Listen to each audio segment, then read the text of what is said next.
느헤미야는 아무리 성경을 찾아봐도 직접적으로 하나님이 느헤미야에게 내가 너를 택했다, 내가 너를 불렀다, 뭐 그런 말씀은 없습니다. 그런데도 불구하고 이 느헤미야는 분명하게 하나님의 그 부름 앞에 귀한 사역을 감당하고 있습니다.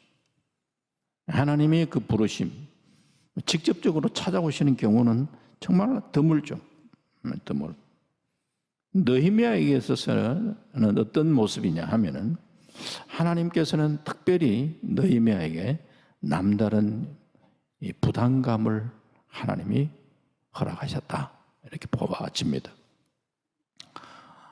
하나님이 우리를 부르시는 부름은 다양하죠. 그 가운데 하나가 우리에게 남다른 어떤 그런 이 부담감으로 찾아오실 때가 많습니다.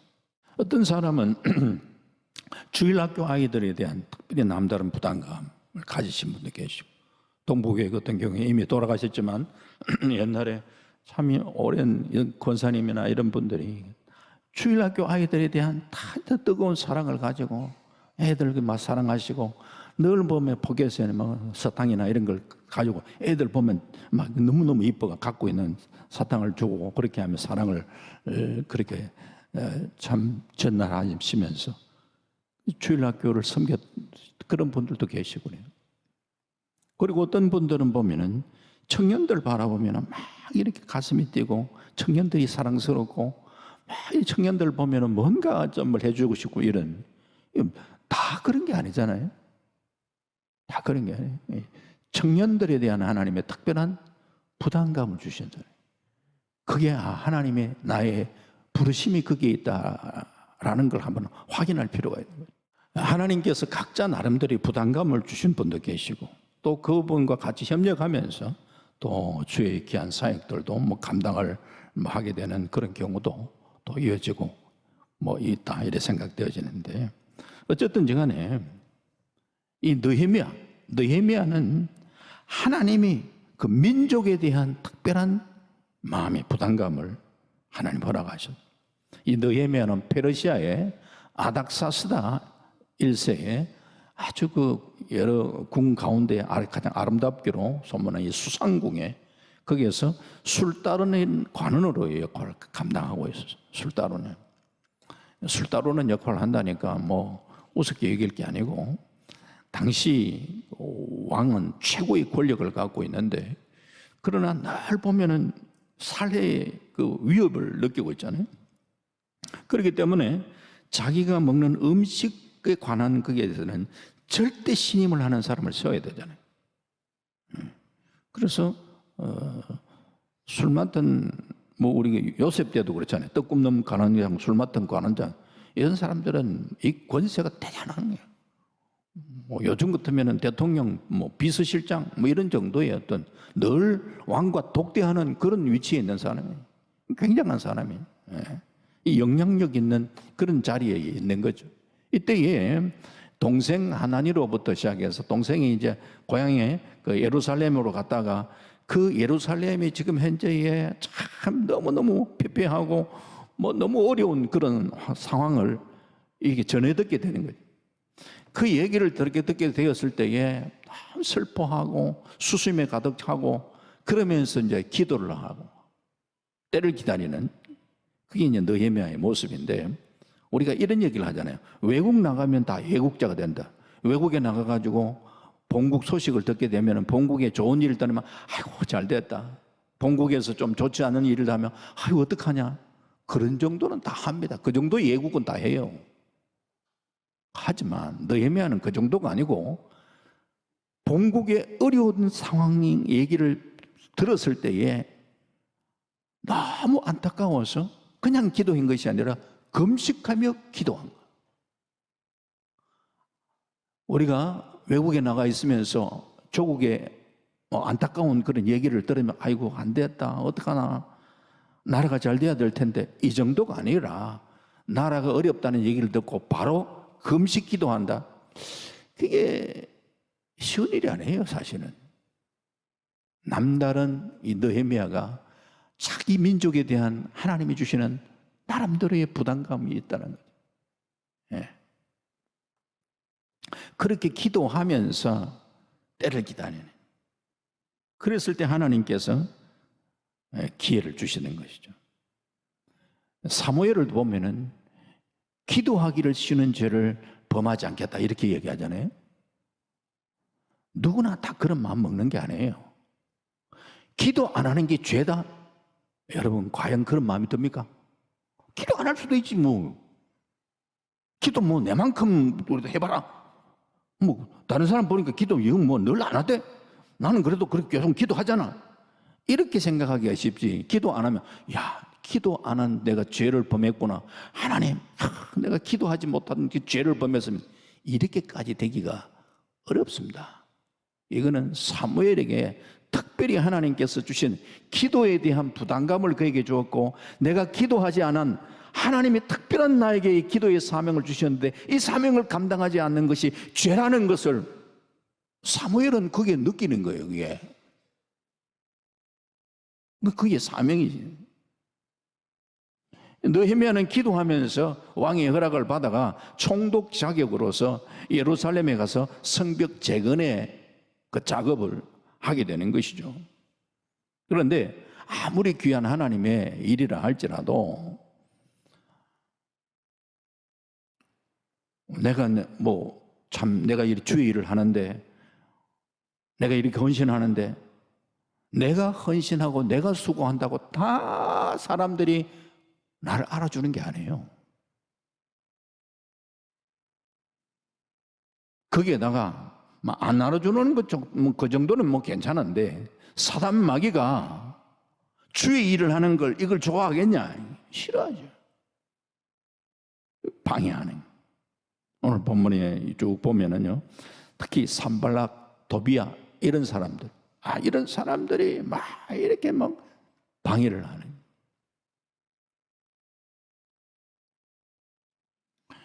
이런 방해 속에 느헤미야 4장에 보면은 참 대적들이 하나님의 백성들이 하는 일을 비난하고 조롱하고 방해하고 하는데 느헤미야가 그 가운데 기도하면서 이제 극복을 하고 또 이런 여러 방해 세력들이 자꾸 일어나니까 반은 파수를 쓰고 반은 건축을 하고 하면서 이제 이 어려운 가운데서라도 그 일들을 이제 감당해 나가고 5장에 보면은 이런 일들을 감당하는데 아무래도 세금을 좀 많이 걷어야 될 거 아니에요. 돈도 많이 들고 하니까.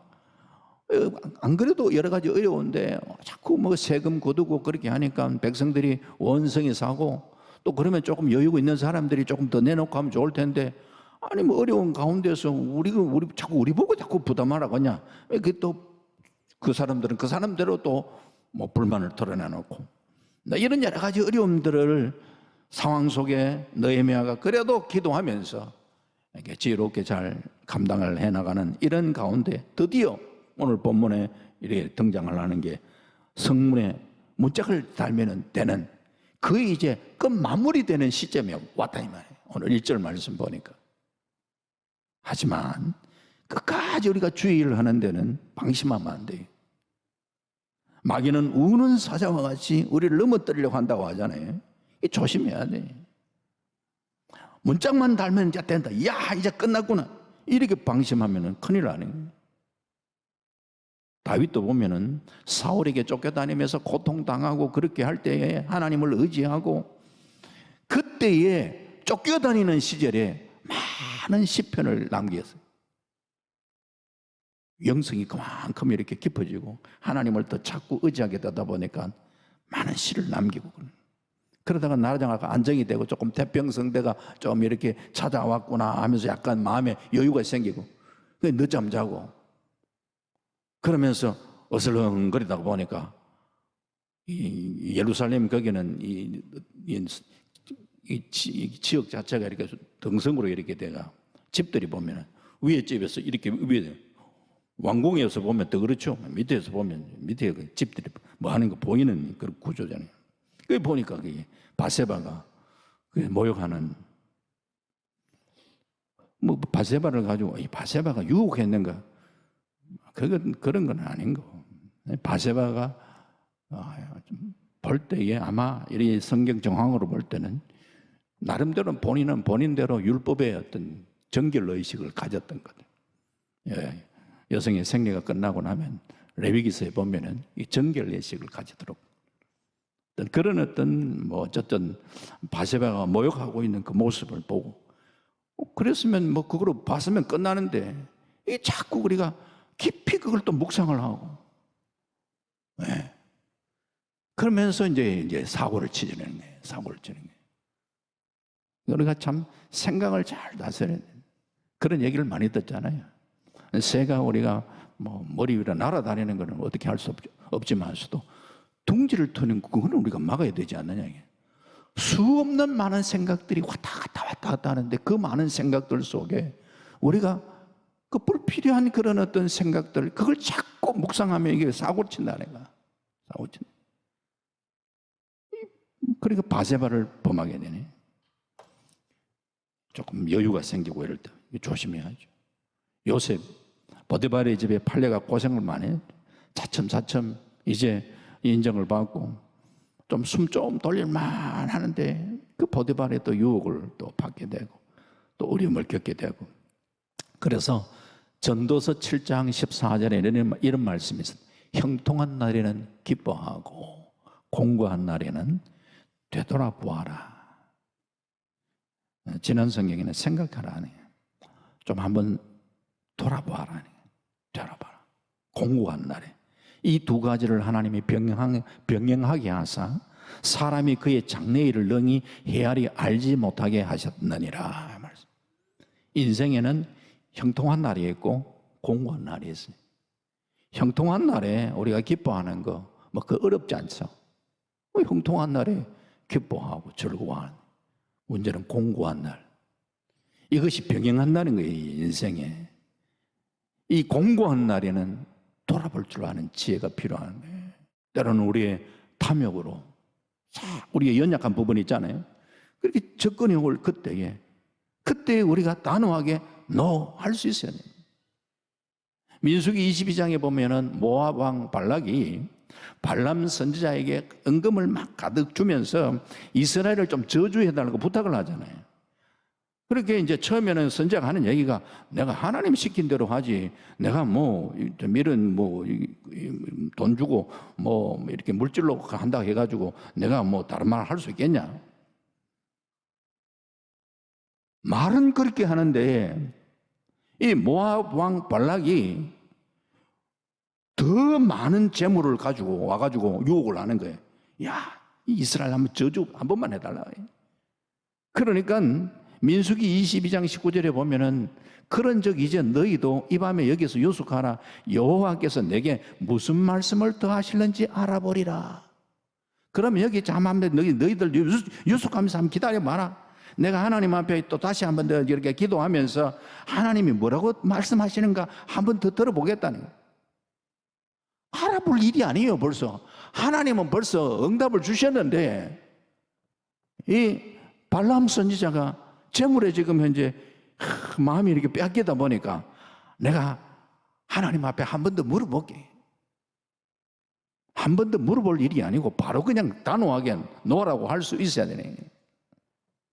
유다서 1장 11절에 보면은 화 있을진저 이 사람들이요 가인의 길에 행하였으며 삭슬 위하여 발람의 어그러진 길로 몰려갔으며 코라의 폐역을 따라 멸망을 받았도다 라고 얘기를 하잖아요.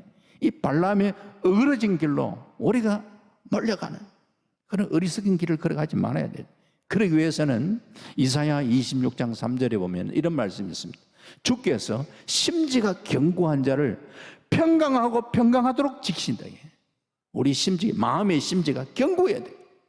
그래서 흔들리지 말아요. 이는 그가 주를 신뢰합니다.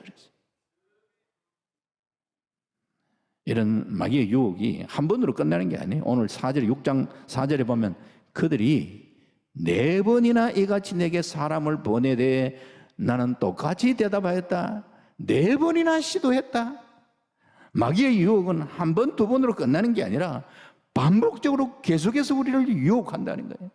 타협하자. 그래서 적당하게 우리가 타협하자라는 이 부분에 대해서는 어느 정도 우리가 하는 정도의 신앙은 어느 정도 돼요. 사실은 문제가 그 다음에 헛소문을 퍼뜨려 가지고 사람을 자꾸 그냥 마음을 어렵게 만든. 오늘 느헤미야 6장 5절, 6절, 7절 이 말씀 보면요, 산발랏이 이제 다섯 번째는 그 종자의 손에 봉하지 않은 편지를 들려 내게 보내었는데 그 글에 이르기를 이방 중에도 소문이 있고 가스모도 말하기를 너와 유다 사람들이 모반하려 하여 성벽을 건축한다 하나니 네가 그 말과 같이 왕이 되려 하는도다. 또 네가 선제를 세워 예루살렘에서 너를 들어 선전하기를 유다의 왕이 있다 하게 하였으니 지금 이 말이 왕에게 들릴지라. 그런즉 너는 이제 오라 함께 의논하자 하였기로 이렇게 얘기를 합니다. 여기 보니까 이 산발랏이 다섯 번째 타협하자 해도 계속 타협하자 네 번씩 해도 안 되니까 다섯 번째는 그 종자의 손에 봉하지 않는 편지를 들려 내게 보내었다 얘기를 해요. 봉하지 않는 편지를 보내면서 그 글 내용 속에서 보면은 이 자기를 완전히 모함하는 글들이 많이, 여기도 의도가 있는 거예요. 중요한 편지를 보낼 때에 봉하는 게 그게 뭐 자연스러운 일일 텐데 중요한 편지라고 하면서도 봉하지 않으면서 이거 절대 읽으면 안 된대, 이거 절대 보면 안 된대, 이거 잘 전달해야 된대, 이러면 보고 싶지. 딱 봉해놔 버렸으면 아예 뭐 봉해진 것이니까 유혹이 별로 없는데 봉하지 않으면서 이거 절대로 보면 안 된다 이러면 다 봅니다. 그래가지고 사람들이 싹 이 뭐고 내용이 뭐고 살짝 보고 난 다음에 내가 그냥 넣어놓으면 되잖아 이렇게 해가지고 싹 보는데 보니까 야, 이 느헤미야가 지금 현재 성벽 재건하고 하는 거 이거 다 자기를 위한 거야. 자기가 막 이렇게 해서 백성들한테 인기 끌어가지고 왕이 되려고 한다 이런 식의 모함을 하는 거야. 그러면은 그 편지를 딱 보고 난 다음에 딱 이렇게 이제 다시 넣어놓고 난 다음에 사람이 건질건질 하잖아요. 반응이 있어가지고. 느헤미야 성벽 재건을 하려는 거 목적이 뭔지 아나? 그 왕이 되려 한다, 왕이. 이러면서 거짓말을 퍼뜨리는 거예요. 거짓말을 퍼뜨려. 사단이 참 사람을 넘어뜨리는데 사용하는 그 무기 가운데 대표적인 무기가 바로 이 입술로 거짓말을 하게 하는, 이게 사람들에 하여금 굉장히 그 사람의 인격을 그냥 막 모독을 하는. 우리가 어려움을 겪는데 경제적인 문제 이런 거는 조금 조금 참으면 되고 조금 덜 먹으면 되고, 그런데 문제는 뭐냐 하면요, 내 인격을 건드릴 때 이때는 뚜껑이 열리는 거야. 뚜껑이 열리는. 이때 잘 조심해야 되는 거야. 우리가 신앙생활 하면서 사단이 헛소문을 퍼뜨려 가지고 주의 일을 못하게 만들 이때에 우리가 이게 참 이걸 잘 극복해야 되니. 느헤미야는 이런 얘기를 들었을 때에 흥분하지 않았어요. 뭐라고 하느냐, 6장 8절에 보니까 내가 사람을 보내어 그에게 이르기를 네가 말한 바 이런 일은 없는 일이요 네 마음에 지어낸 것이다 하면서 뭐 덤덤하게 그래 이건 네 마음에 지어낸 것이다 라고 이야기를 하면서 오늘 9절 말씀에 9절은 같이 한번 볼 필요가 있어요. 9절에 시작. 이는 그들이 다 우리를 두렵게 하고자 하여 말하기를 그들의 손이 피곤하여 역사를 중지하고 이루지 못하리라 함이라. 이제 내 손을 힘있게 하옵소서 하였노라. 아멘. 이건 좀 설명이 필요하겠죠? 느헤미야는 흥분하지 않습니다. 그러면서 침착하게 이거 사실 무건이야 라고 얘기를 합니다. 그러면서 이거 우리가 하나님의 일을 못하도록 그렇게 하고 있는 거야. 하나님이 역사를 중지시키려고 하는 거야 라고 그렇게 그런 판단을 하고 있는 거예요. 분별을 잘하는 겁니다. 그러면서 그가 하나님 앞에 하는 기도가 뭐냐, 이제 내 손을 힘있게 하옵소서. 따라해 볼까요? 내 손을 힘있게 하옵소서. 내 손을 힘있게 하옵소서. 이 기도가 상당히 중요한 겁니다. 내 손을 힘있게 하옵소서. 지금 이제 사단 마귀는 중요한 것이 하나님의 일을 중단시키려고 하고 있습니다. 그걸 느헤미야는 간파하고 있습니다. 그러면서 자신의 인격을 모독하고 자신에게 그냥 거짓 말들을 퍼뜨리고 하지만 그것 때문에 그가 넘어지지 않습니다. 하나님, 내가 넘어지면은 기뻐할 사람은 사단 마귀잖아요. 하나님, 내가 이때에 주님이 내 손을 힘있게 하셔서 주께서 내게 주신 사명을 끝까지 감당할 수 있도록 하나님, 내 손을 힘있게 하여 주시옵소서.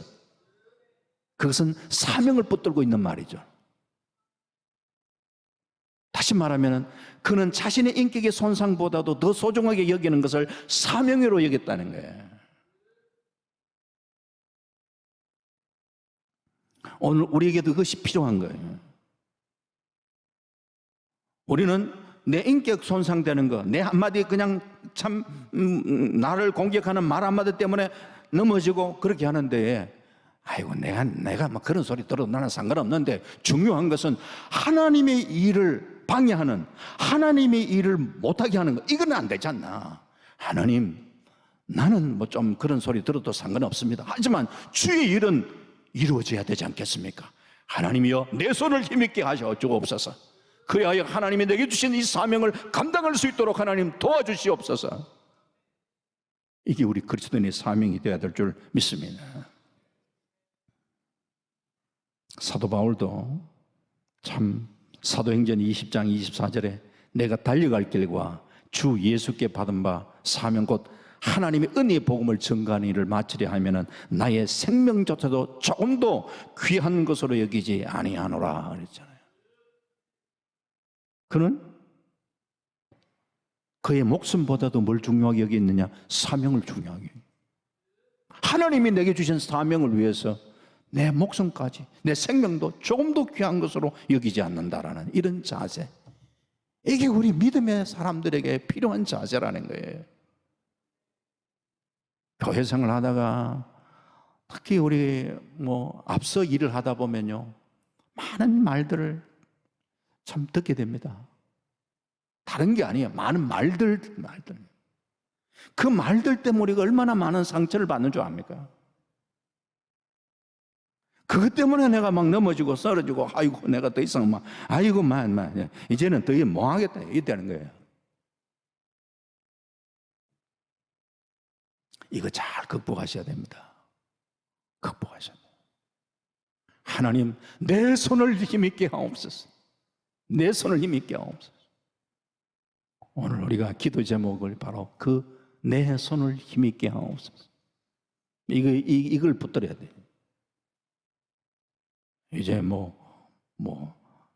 참 2025년도 벌써 1월 금방 끝났는데 벌써 9월 이제 벌써 마치는 거예요. 10월 벌써 들어서는 그러면 이제 벌써 연말 이렇게 가까이 되네. 이런 때잖아요. 이런 시점에 우리가 주의 일을 하다가 자칫 우리가 지치기 쉬운 것들, 여러분들이 재타협하고 이런 수준, 이런 것들은 그냥 우리가 잘 극복하리라 생각을 하고, 제가 핵심적으로 말씀드리고 싶은 그것은 사람들의 말 때문에 상처받고 그렇게 해서 아이고 내 더 이상 못하겠다 그렇게 하면서 주저앉는 그런 일들은 없었으면 좋겠다. 오늘 느헤미야가 기도했던 내 손을 힘있게 하옵소서라는 이 기도 제목을 가지고 붙들면서, 하나님, 내게 주신 사명이라면 끝까지 감당할 수 있도록 하나님 도와주시기를 원합니다. 오늘 이 밤에도 그렇게 우리가 기도하면서 새 힘을 얻을 수 있는 은혜의 밤이 될 수 있기를 주의 이름으로 축원합니다.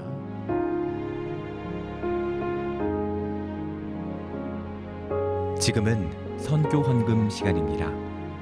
이 예배를 통해 삶 가운데 은혜와 회복이 충만하시길 간절히 기도합니다.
Good TV